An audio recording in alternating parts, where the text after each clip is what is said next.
Mga kababayan, kung kayo ay SSS pensioner or mayroon kayong mahal sa buhay na umaasa sa SSS pension bilang pangunahing kabuhayan, huwag kayong aalis sa video na ito kahit isang segundo dahil ngayong Hunyo 2, 26 may napakahalagang pagbabago na direktang makakaapekto sa halaga ng pensyon na darating sa inyong account.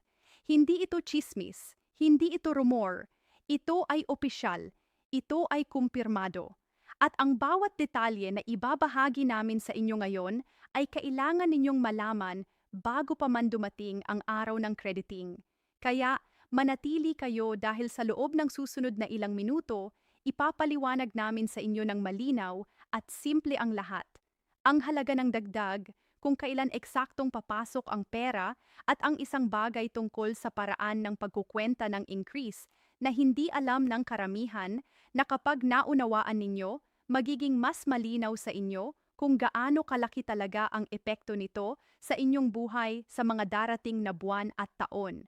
At kung bagong nanood kayo sa ating channel, maligayang pagdating, isubscribe na kayo ngayon at i-click ang notification bell para lagi kayong makatanggap ng pinakabagong update tungkol sa SSS, GSIS at lahat ng benepisyo na para sa inyong kapakanan. I-like na rin ang video na ito para makatulong sa aming channel. Maraming tao na nangangailangan ng ganitong impormasyon. Sige, simulan na natin. Ang pinaka-exciting na balita ngayon para sa milyon-milyong SSS pensioner sa buong Pilipinas ay ito, ang second round ng monthly pension increase sa ilalim ng 3 taong SSS Pension Reform Program ay opisyal nang magsisimula ngayong Hunyo 2, 26. At ang salitang opisyal doon ay mahalaga dahil marami pa ring nagtatanong kung totoo ba ito o baka maantala pa. Ang sagot ay malinaw. Nangyayari na ito ngayong buwan. At ang pinakamagandang parte, orihinal na nakatakda sana ang implementasyon na ito sa Setyembre 26, 3 buwan pa ang pinagantay sa mga pensioner. Pero dahil kinikilala ng SS ang patuloy na pagtaas ng presyo ng bilihin at ang pabigat na nararamdaman ng mga pensioner sa kanilang pangaraw-araw na pamumuhay, pinagpasyahan nilang pabilisin ang proseso at ilabas ang dagdag na ito ngayong Hunyo na. Para sa isang lolo o lola na mahigpit na nagbo-budget bawat buwan, ang 3 buwang pagkakaiba ay hindi maliit na bagay. Iyon ay 3 buwang mas maaga ang tulong at para sa SSS iyon ay isang makabuluhang desisyon na nagpapakita na sineseryoso nila ang responsibilidad nila sa mga miyembro. Ngayon pag-usapan natin ang pinakaimportanteng tanong na nasa isip ng lahat. Magkano ang dagdag? At dito kailangan nating maging maingat dahil ang halaga ng increase ay hindi pantay-pantay para sa lahat. Ang porsyento ng dagdag ay nakasalalay sa uri ng benepisyong natatanggap ninyo. Para sa mga retirement pensioner at disability pensioner, ang karagdagang increase para sa second round na ito ay 10%. Para naman sa mga survivor pensioner, iyon ay ang mga asawa, anak o dependent na tumatanggap ng death pension dahil sa pagkamatay ng miyembro, ang dagdag ay 5%. Mahalaga ring malaman ninyo na ang pension increase na ito ay para lamang sa mga kasalukuyang kwalipikado at aktibong pensioners. Kung mayon kayong kamag-anak na magre-retire pa lamang simula Hunyo 2, 26 pataas, ang kanilang pagsasama sa aumento ay depende sa kaapruan ng kanilang retirement at sa effectivity ng kanilang pensyon batay sa mga susunod na schedule ng SSS. Kaya para sa mga bagong magre-retiro, huwag mag-alala. May proseso para sa inyo at makikita rin kayo sa programa pero may sariling timeline ang inyong kaso. Ngayon, pag-usapan naman natin ang schedule ng pagpasok ng pensyon ngayong Hunyo 2, 26 dahil ito ang ikalawang pinakamalaking tanong na naririnig namin. Kailan ba eksaktong darating ang pera sa aking account? At may magandang balita dito. Hindi kailangan ng advance release o espesyal na pagsasaayos ng petsa ngayong buwan dahil ang mga regular na petsa ng crediting ay nahulog sa mga normal na araw ng trabaho ng mga bangko. Para sa unang batch, iyon ay ang mga pensioner na ang contingency date ay nahuhulog sa pagitan ng ika-1 at ika ng buwan. Ang regular na petsa ng crediting ay ang unang araw ng buwan. At dahil ang Honyo, 1-2, 26 ay isang Lunes na isang normal banking day, ang pensyon ay inaasahang ilalabas sa mismong araw na iyon. Walang abala, walang pagpapaliban. Direkta sa Hunyo 1. Para naman sa pangalawang batch, ang mga pensioner na ang contingency date ay nahuhulog sa pagitan ng ika at ika-isa ng buwan. Ang kanilang regular na petsa ng crediting ay ang ika ng buwan. At dahil ang Hunyo 1,626 at 26 ay isang Martes na isa ring normal banking day, ang pensyon ay inaasahang ilalabas din sa mismong araw na yon. Kaya para sa parehong batch, ang Hunyo ay nagbibigay ng malinis at maayos na crediting ng walang komplikasyon na gusto naming linawin para maiwasan ang pagkabigo o pagkalito. Kahit ang SSS ay naglalabas ng pera sa tamang petsa, ang bilis ng aktwal na pagpasok ng pondo sa inyong personal na account ay maaaring magkaiba-iba depende sa bangko or disbursement channel na ginagamit ninyo. Ang ilang bangko ay mas mabilis magproseso ng mga transaksyon kumpara sa iba. Ang ilang e-wallet providers ay may kanya-kanyang processing time. Kaya kung dumating na ang Hunyo 1 o Hunyo 16 at hindi pa kita ang pera sa inyong account sa eksaktong oras na inaasahan ninyo, huwag agad magpanik. Bigyan ng ilang oras ang inyong bangko o disbursement channel na iproseso ang transaksyon. Kung makaraan ng buong araw at wala pa rin, saka na kayo kumausap sa inyong bangko o sa SSS directly para i-check ang status.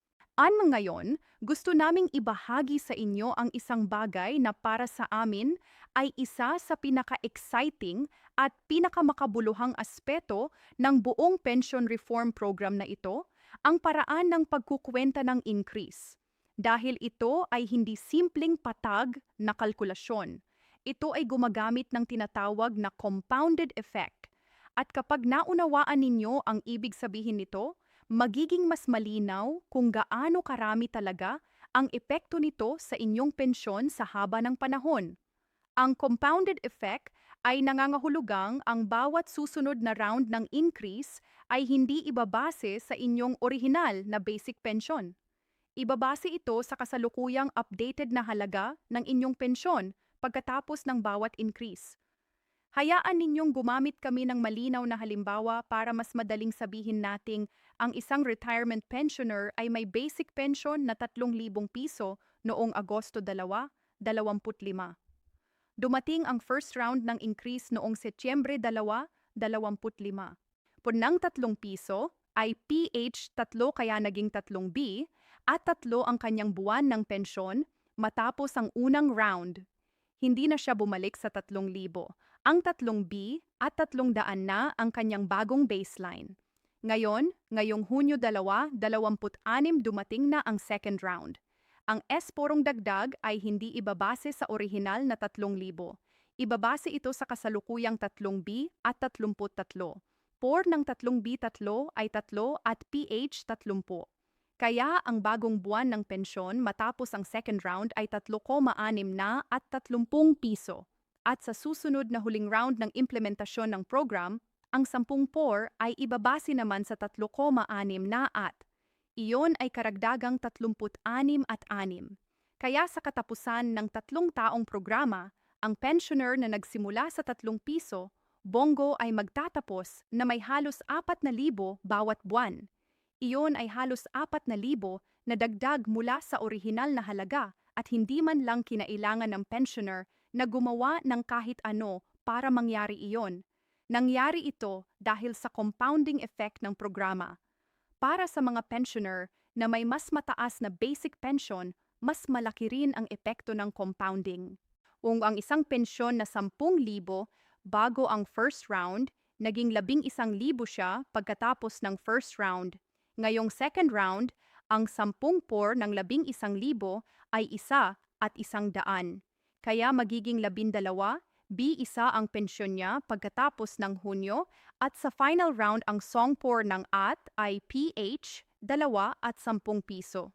Kaya ang kanyang kabuuang pensyon ay magiging halos 13, B at 300 mula sa orihinal na 10,000.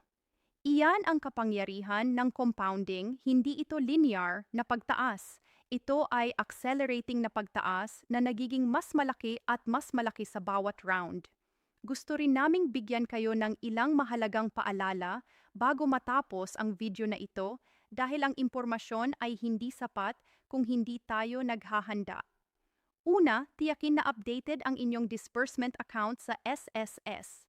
Kung nagpalit kayo ng bangko, nagbago ang account number, or may anumang pagbabago sa inyong personal na impormasyon, ayusin ninyo ito ngayon. Bago dumating ang Hunyo 1 o Hunyo 16, ang isang hindi updated na disbursement account ay ang isa sa pinakakaraniwang dahilan kung bakit na-delay ang pensyon ng ilang pensioner, at ito ay isang problema na madaling maiwasan kung gagalaw kayo ng maaga.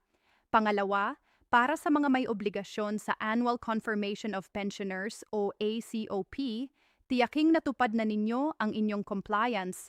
Ang hindi pagsumite ng ACOP sa tamang oras ay maaaring magdulot ng pansamantalang pagtigil ng inyong pensyon at ayaw nating mangyari iyon ngayong darating ang malaking dagdag. Pumunta sa pinakamalapit na SSS branch o gamitin ang MyTuldok SSS online portal para i-check ang inyong status. Pangatlo, at ito ay isang babala na palagi naming inuulit dahil palagi itong nagiging tuwing may malalaking anunsyo mula sa SSS. Mag-ingat sa mga scammer at peke na impormasyon. Sa tuwing may malaking anunsyo tulad ng pension increase, laging lumalabas ang mga taong gusto samantalahin ang mga walang malay na pensier. Mamaaring may makipag-ugnayan sa inyo na nagpapanggap na empleyado ng SSS, nagtatanong ng inyong personal na impormasyon o nagsasabing kailangan ninyong magbayad ng bayad para matanggap ang inyong increase. Huwag maniwala sa mga iyon. Ang SSS ay hindi hihilingin sa inyo ng anumang bayad para matanggap ang inyong pensyon o ang inyong increase. Ang pensyon ay otomatikong pumasok sa inyong account. Walang kailangang gawin para makuha ito maliban sa pagtiyak na updated ang inyong disbursement information. Palaging suriin ang opisyal na website ng SSS at ang kanilang mga verified na social media accounts para sa lahat ng opisyal na anunsyo. At para sa mga pensioner na gustong mas maunawaan ang kanilang personal na pension computation, kung gaano kalaki ang inyong makukuha, pagkatapos ng second round increase, ang pinakamabuting gawin ay makipag-ugnayan direkta sa SSS sa pamamagitan ng inyong MyTuldok SSS account o bumisita sa pinakamalapit na SSS branch. Ang mga ahente ng SSS ay makakatulong sa inyo na i-compute ang eksaktong halaga ng inyong bagong pension base sa inyong kasalukuyang record. Huwag umasa sa mga kumpoto na ibinabahagi sa social media na maaaring hindi tumpak para sa inyong partikular na sitwasyon. Ang pinakamahalaga sa lahat ng ito ay ang malaman na ang pentram na ito ay isang konkretong hakbang patungo sa mas mahusay na kalidad ng buhay para sa mga SSS pensioner. Sa loob ng 3 taon sa 3 magkakasunod na rounds ng increase na gumagamit ng compounding effect, ang mga pensioner na matagal nang naghihintay ng makabuluhang tulong ay makikita ang tunay na pagbabago sa kanilang buwanang kita. At ang hunyot ay ang ikalawang mahalagang hakbang ng paglalakbay na iyon. Hindi lang ito numero sa papel, ito ay mas maraming pagkain sa mesa, mas madaling bayaran ang mga kuryente at tubig, mas madaling makabili ng gamot, at mas maliit na pasanin para sa mga pamilya na umaasa sa pensyon bilang pangunahing kabuhayan. Bago kayo umalis, isang pabor lang ang hihilingin namin sa inyo. Mag-iwan ng komento sa ibaba at sabihin ninyo kung isa kayong SSS pensioner o kung mayon kayong mahal sa buhay na makikinabang sa pension increase na ito ngayong Hunyo. Ibahagi rin ang inyong mga tanong dahil binabasa namin ang bawat komento at ginagamit namin ito bilang gabay sa mga susunod na video na gagawin namin para sa inyo. At kung nakinabang kayo sa video na ito, pakibahagi ito sa lahat ng inyong kakilala, kamag-anak at kapwa pensioner sa Facebook, sa inyong group chats, sa mga kapitbahay. Maraming lolo, lola at benepisyaro ang hindi regular na nanonood ng mga update online. At ang isang share mula sa inyo ay maaaring makatulong sa kanilang malaman ang mahalagang balitang ito bago pa man dumating ang araw ng crediting. Maraming salamat sa inyong oras at tiwala sa ating channel. Ingat kayo lagi at hanggang sa susunod na